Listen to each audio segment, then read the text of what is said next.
everyone. I'm Mackenzie Lane from the Burbank International Film Festival, and today we're continuing our interview series Beyond the Frame with Deborah Puette, Robert Enriquez, and Ahmos Hassan from the feature film Cash for Gold.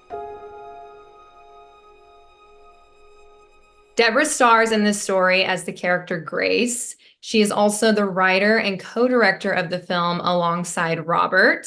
And Robert also co-produced the film with Ahmos. The film's cast is stacked with accomplished actors, including Jo Beth Williams, David Sullivan, Farshad Farahat, Leslie Farah, and Jeff Kober. We are thrilled to have Cash for Gold as one of the festival's 7 features this year. It is such a powerful story filled with hope, and I am so excited to be speaking with Deborah, Robert, and Ahmos today. Hi, guys. How are y'all doing? Good. How are you, Mackenzie? Good. Wonderful.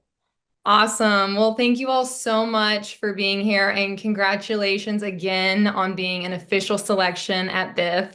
Thank you. We're so thrilled. It's so exciting to have a hometown festival premiere. We're really grateful and looking forward to it. Oh, well, we love to hear that. Let's go ahead and dive in. I want to hear in your own words what this story, Cash for Gold, is all about. The story really has a lot to it. When it came to me, it had a lot of personal stories that Deborah had in there, not about her necessarily, but inspirations from her life, which she'll tell you about. And when it came to me and we developed it together, I think that it spoke to me in different ways that we could make it more. And then together we did. It's nice to hear her personal story behind it and how it evolved into what it became. Yeah, there's a lot from my own life that inspires themes in this film. I am from a small town in the Midwest. That is the environment in which I grew up. I grew up with people who were very close-knit and took care of one another, and who also, in more recent years, those communities have fallen on some hard times with industrial flight and loss of jobs. When I was a kid, actually, my family went through a foreclosure that was very formative in my upbringing, to lose our house like that, to have the rug pulled out from under you. So the economic difficulties that Grace faces in the story are very much based on my own experience as a younger person. I also have, a history of addiction in my family. And I think the way we have started to see that, not that addiction is a new story, but the way that it has really come front and center in America's, all their towns and cities, but especially hard hit are the small towns, I think. And I wanted to talk about that. I wanted to talk about grief. I wanted to talk about loss. I wanted to talk about hope. And then on top of it all, I wrote what is the seed of this feature way back in 2011. Robert and I actually made a short film that inspired the entire feature. I wrote that on the 10th anniversary of 9/11, at a time when I was seeing a resurgence of hate against our Muslim neighbors, our US citizens who happened to be Muslim. And it really was weighing on me. And so I wanted to tell a story about 2 people who come from what look like incompatible backgrounds, but find in each other an opportunity to heal and to move forward with their lives. And that's the driving story in this feature, is the friendship that happens between the character that I play, whose name is Grace, and the character that Farshad plays, whose name is Hasan. The movie's about so many things, and I could talk about it forever, but I feel like those are the threads that are sprinkled through. I'm really excited to share it with people here. Hey, it's Grace. Oh, hey, honey. I hope I'm not calling too early. Listen, I know I owe you a call. I just don't have any shifts for you right now. Just, keep me off payroll. I can work for tips. Damn, girl. Jeez, you are no fun since you decided to stop drinking. Isn't my birthday? Still a few weeks. Will Papa know?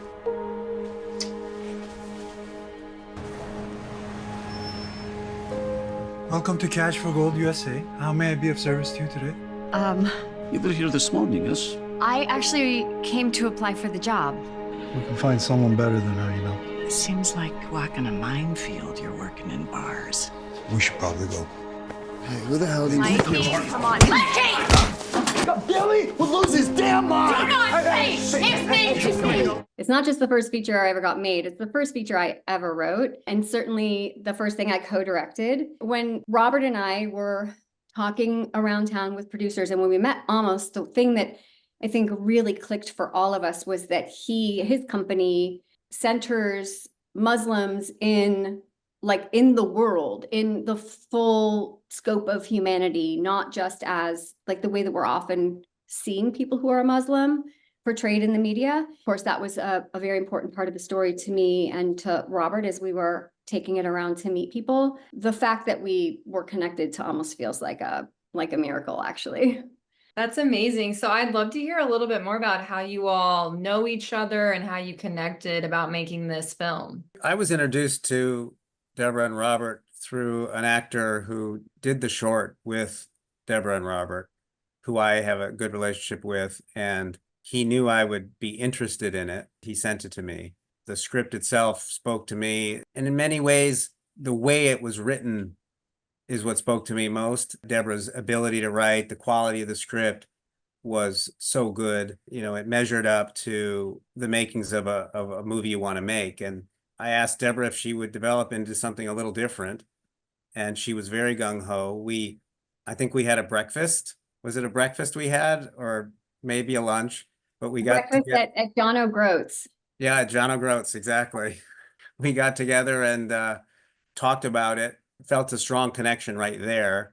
We didn't even get into too many specifics of some of the changes. It was more conceptually and things I was interested in and the things that Deborah really loved about writing it. And I don't know, there was just a connection right there on that this could be something. We didn't necessarily know what and how, but we from there started to talk about it, and we went on from there. Robert, were you even at that lunch?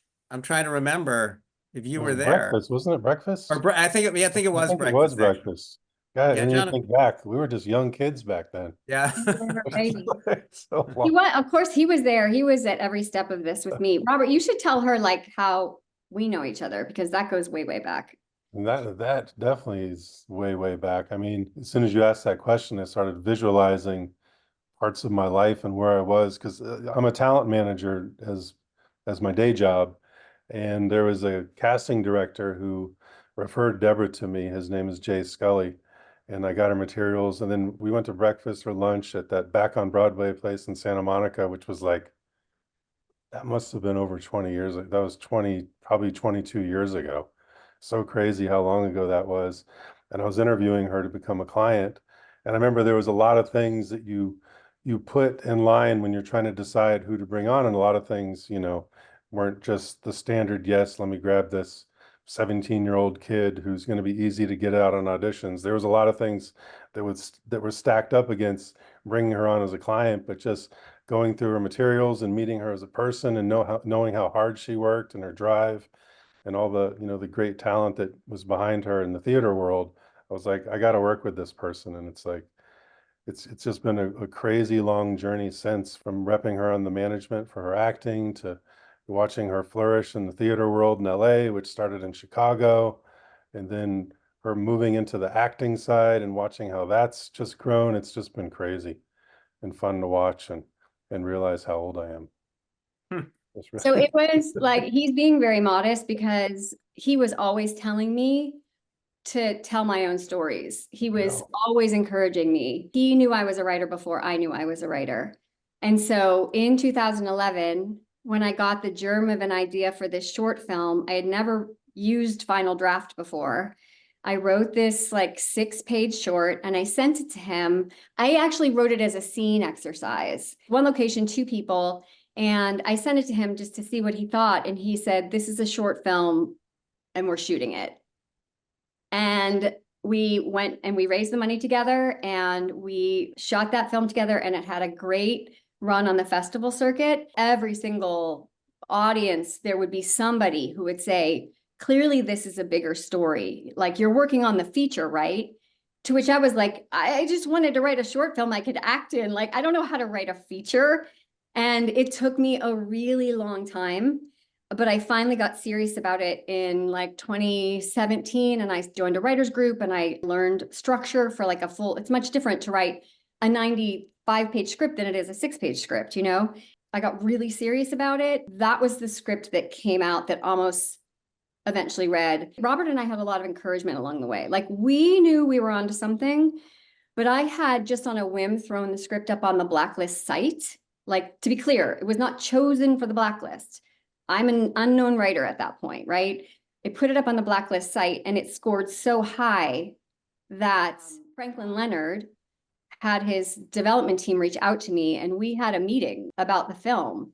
And they were wonderful and marvelous and very encouraging. And it was also pretty clear that if they were going to be involved, I would not be the lead. You just know these things. It wasn't insulting. It was simply like, this is business 101.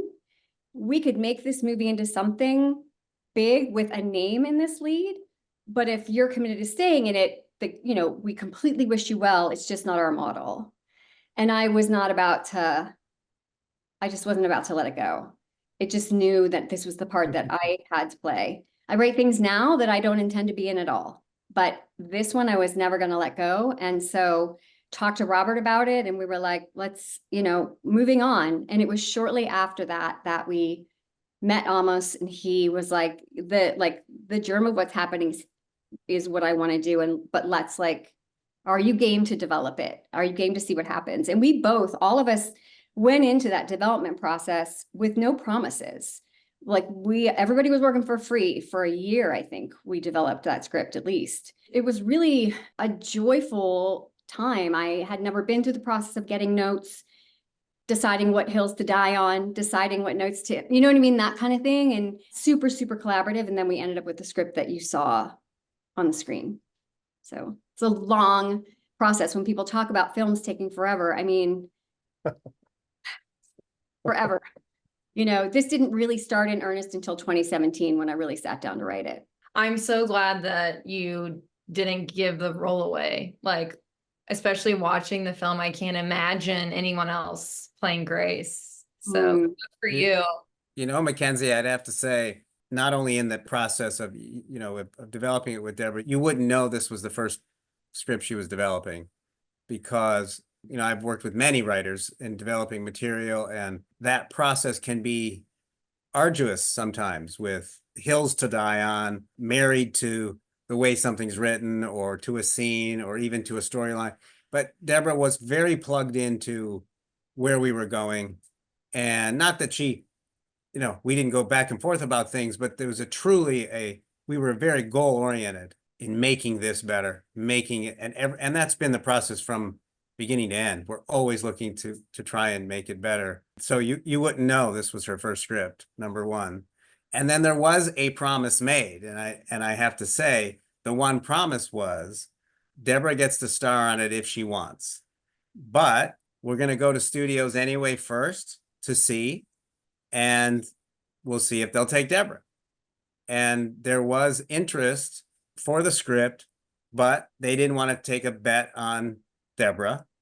And we even had a lead actress who would have played her role, and Deborah wanted to stay as Grace. And at that point, that we decided we're going to make it. And I think I told Deborah, this is her Rocky. This is her film that she's gonna write and star in, and she truly, truly hits it out of the park. Oh my God, thank you. And that actress also is an Academy Award winning actress. So it was no slouch of interest. It was very gratifying and flattering that somebody of that caliber would be interested in this role. But Ahmos and I had the conversation at the very beginning. I said, just you shouldn't come on board if you think that maybe someday I'm going to step aside, because that's not happening. And he was like, I got you. If that's what we decide, ultimately, I'm going to present whatever offers I have for you, because, sometimes money is good, but I wasn't interested. I love that. And to say that you have had your Rocky moment, that is such a huge accomplishment for any writer, actor, director. That is amazing. So I'm inspired, and I'm sure a lot of people watching this will be inspired too. Well, I have to say, I hope it inspires people, and I want to tell them to just like go out there and find their Robert and their Ahmos, and you'll be all set. Well, that's very sweet to say, because really this team, the three of us, Deborah has said multiple times, this movie doesn't happen the way it happens at all if it wasn't for each of us together, and the way the three of us worked together, and the three of us committed to the quality that this ended up being. It's often who you do it with that matters most, and this is the case. We've had, I would say, 99% of this production. It's been fabulous, and everyone has been fabulous in it. Only a couple bad apples at the most, and which is at any production. We survived it well. We survived it very well, and you saw it on screen. So, and others will see it on screen, I think. Definitely. I actually wanted to ask you all about the casting process, because the cast is stellar. So what was that like for you all, bringing that cast together, and how did that process work? Well, there was always people that were going to try to go through our short list of friends and family. We try to go that route to try to get, the highest names, the favors we can get to try to get things made. Sometimes those worked out, sometimes they didn't. During that process, we brought on a casting director, Amanda Lenker Doyle, and she started getting offered, like when we started sending real offers out to talent. So we went the typical route of that, of putting a breakdown out, and she would make lists, and we would hit those simultaneously, of making offers while trying to go after the friends and family lists at the same time, and just building that way. And I think it was probably quite a bit ended up coming off of more of the friends and family type thing, where like Jo Beth had been a friend of the family since the short. So, years and years had passed. And then just going down that list to see who we could get through to, who would accept an offer that we could afford, that would be willing to go to Minnesota when it's going to be negative 20 degrees right at the end of COVID. So it was really easy. So Yeah. We had a few actors who were like, I'd go if it was in the summer. Yeah. Jo Beth Williams, actually, we were doing a play together. She was playing my mother. She plays my mother-in-law in the film. She was playing my mother on stage in a beautiful production. We were raising money for the short at the time, and she gave us a chunk of cash. And so when this came around, she was on the top of our list to play that part. And I was obviously it was very easy for me to get the script to her.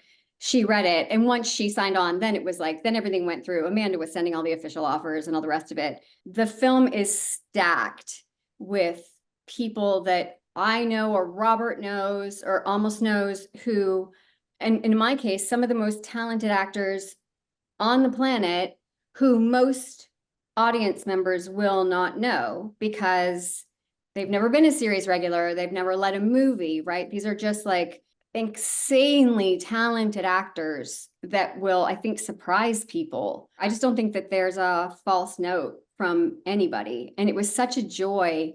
We did cast like maybe a few more roles from Minneapolis, because they have a good talent pool there. But it was like, when are we going to get to make our movie ever again? Like, if we have control over who is on that screen, I want this person, I want that person, I want this person. And so as a result, it feels very much like a family affair. We weren't just like, I wasn't pulling in like my aunt to play a part. These are accomplished, like, amazing actors that any film would be lucky to have. And we're grateful to all of them, because a lot of them played parts that, like my friend Leslie Farah came in. She's very well known, especially for her role in Pretty Little Liars.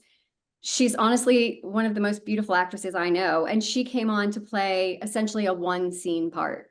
Like, she doesn't have to do that at this point in her career, but she did. And we're all so grateful for all of those. I was actually going to ask you where you filmed because of all the snow. As you said, Minnesota, I was getting major Fargo vibes from it. What was it like timing that with the snow, and how long did it take to film the whole thing?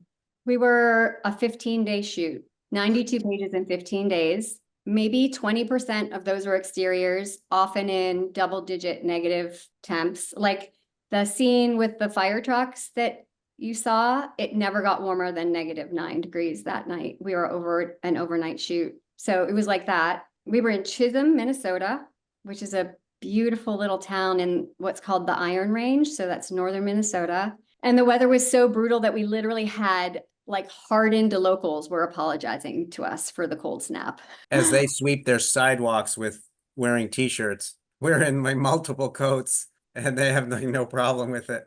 Yeah, in LA, you get a coat out if it's like 70.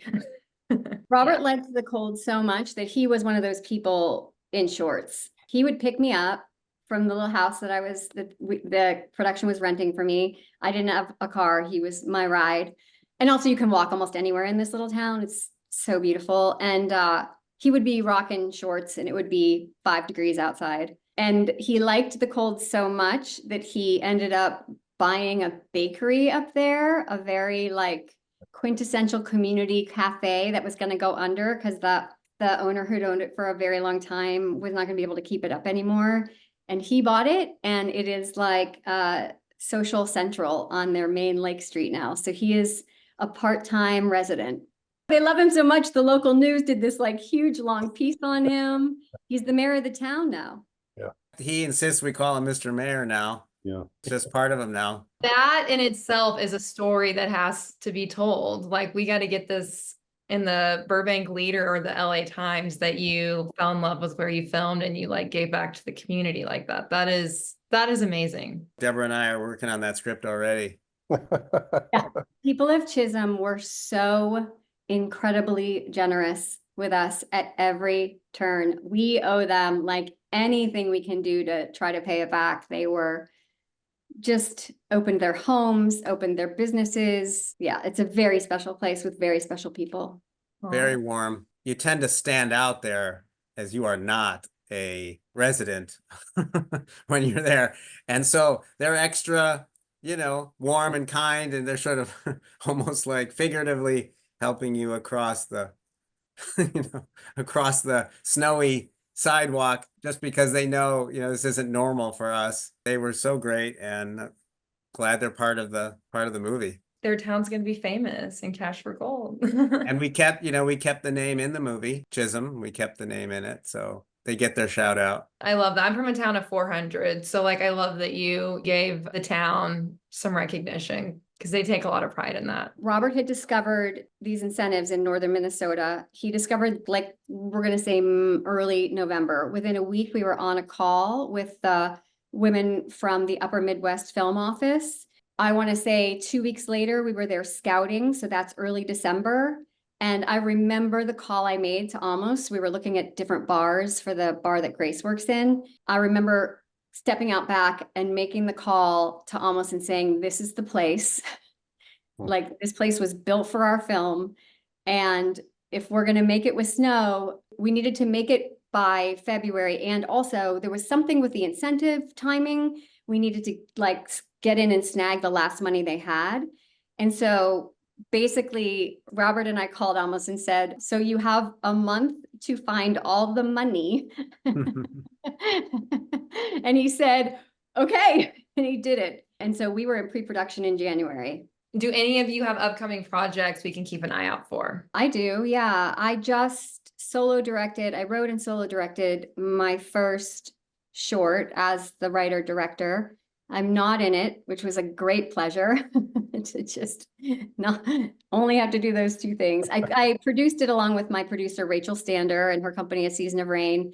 It's a short film called Such a Pretty Girl. It's an encapsulated story, but it also serves as proof of concept for what will be my next feature. We're very close to announcing our festival premiere, so that will be out in the world soon. But right now, my focus is like just enjoying the heck out of screening Cash for Gold with you guys. Next project we'll be doing, and it's a ways off, but we'll be doing the Louis Anderson documentary. Will probably be our next big project, and we still have to go out with that, but that's my likely focus next.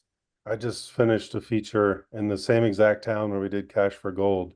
It's a prequel. No, it's not. I didn't know. Oh, yeah? Oh, I didn't know that. Yeah. I was going to tell you guys I didn't want to do it here, but why not? It's a psychological thriller, and it was, another great experience. Intense 10 days, hard shoot, but very excited about it getting done and getting out into the distribution stream. But back to some of our other conversations, this was a script that I found in 2004. Some of these things, you just have to stay with them, and it takes forever. It's a miracle to get everything to line up and get something made. And this particular project had been rewritten so many times. It was originally in Maine and then Louisiana, and we'd had it set up down there with a different team and a whole cast, and then that didn't happen. And then just bouncing around, we set it up in Arizona and LA, and then finally it found a home in the same town in Minnesota. That's my next film, which we just finished about 3 weeks ago. Congrats. And also, we should tell people we are going to have important news about Cash for Gold in the next probably month or two. I'll just tease that without saying too much. And if people want to stay on top of that, the best way to do that is to find us on Instagram. We're at Cash for Gold, the film. I wanted to ask if any of you have advice you'd like to share for aspiring actors or filmmakers. Just do it. Yeah, just do it. And find a team that believes in you and is willing to go to bat for you over and over and over again. But the thing is, you just got to get out of that comfort zone, and you have to just, especially for an aspiring actor or even writers, is just do things. You have so much access these days. You could literally shoot a movie on a phone. I mean, people are doing it now, and it's just crazy. And they're like, oh, well, it's not going to be good, but at least you're doing something. And you just never know where it's going to go. I remember when we were talking earlier about the short and some of the things happened. I remember a specific conversation or comments I made to Deborah when we were sitting at the Hollywood Film Festival. And I was like, do you see where this little stack of papers brought you? And we're sitting at this table, and like Matt McConaughey was there and Sean Penn was there. All these people were around us, and we're like, this is the craziest thing ever. And it's just because you took this step and you did this, you wrote this scene, and then, we got this project made, and next thing you know, we're at this festival, and you just don't know where these things are going to lead you. So the long and short of it for me when talking to people like that is just start doing stuff. You can edit yourself to death and stop yourself from doing things, but just by doing it and being proactive, it just seeps into other things, and you never know where it's going to take you or who you're going to meet. Yeah, and I would also add, don't wait until you have the team. Like, being your own engine attracts the team. You know what I'm saying? I was my own engine as an actor. I was very ambitious. I had big goals. I had plenty of reps like say no thank you, but I was so driven and committed to being a working actor that I just kept going. Met this casting director, impressed him. He introduced me. You have to be the force behind your career, even when you're a one-man band. And eventually your people, like the fact that I've attracted people like Robert and Ahmos as partners, it still blows my mind, but it had to start with me. Be open, like Robert's saying, be open to whatever's going to happen. You have to just do it and not be afraid. Take control of your career. I think from where I sit as a producer, you want to be someone, I don't mean the producer side, but as an actor or writer, you want to be someone who's coming in with your material or your acting as you're here for the process and for the film, not just for your career. So that's what creates a team. Deborah this is her first. You wouldn't know it because she didn't lose sight of what the movie needs. She has joked at times when she's like cutting herself out of scenes. You don't need me, you don't need that. I would argue more for you need that. No, I want that shot than her, because she wants the movie to be great. And you don't want to lose sight of that. Robert's an old pro, so this, it's, he sees this all the time. And I think Robert's focused a lot on helping aspiring creators. And so he was a great guide for Deborah from the directing side as well. And she felt secure with us, I think, right, Deborah? I mean, you did. And so that frees you up to do more. Very succinctly, you'll attract who you can do work best with. Yeah, that's great advice from all of you. Thank you so much for sharing that. Thank you all so much for taking the time to meet with me, to give us an inside look at Cash for Gold. And I can't wait to see how it does at the festival. It's exciting. We're looking forward to it. Yes, very excited. Thank you so much, Mackenzie. Yeah, thank you, Mackenzie. For our viewers, Cash for Gold will be screening on Thursday, September 26th at 8:30 p.m. at the AMC 16 Burbank, and will be followed by a Q&A with the cast and crew. For tickets, visit burbankfilmfest.org. We hope to see you there. Bye. Thanks, Mackenzie. Bye-bye. Bye. You don't need anything from that guy. What did you know about him? You coming to me about Billy's death? You weren't even there, Grace. I messed up, Grace. You know who doesn't like you. You. Roar! Roar! You don't know who did this? You broke his heart! My son is in that house! There are kids in that house! How many? What are you looking at? There is forgiveness in this world, but you gotta ask for it. You can't ask it from anybody else until you can give it to yourself.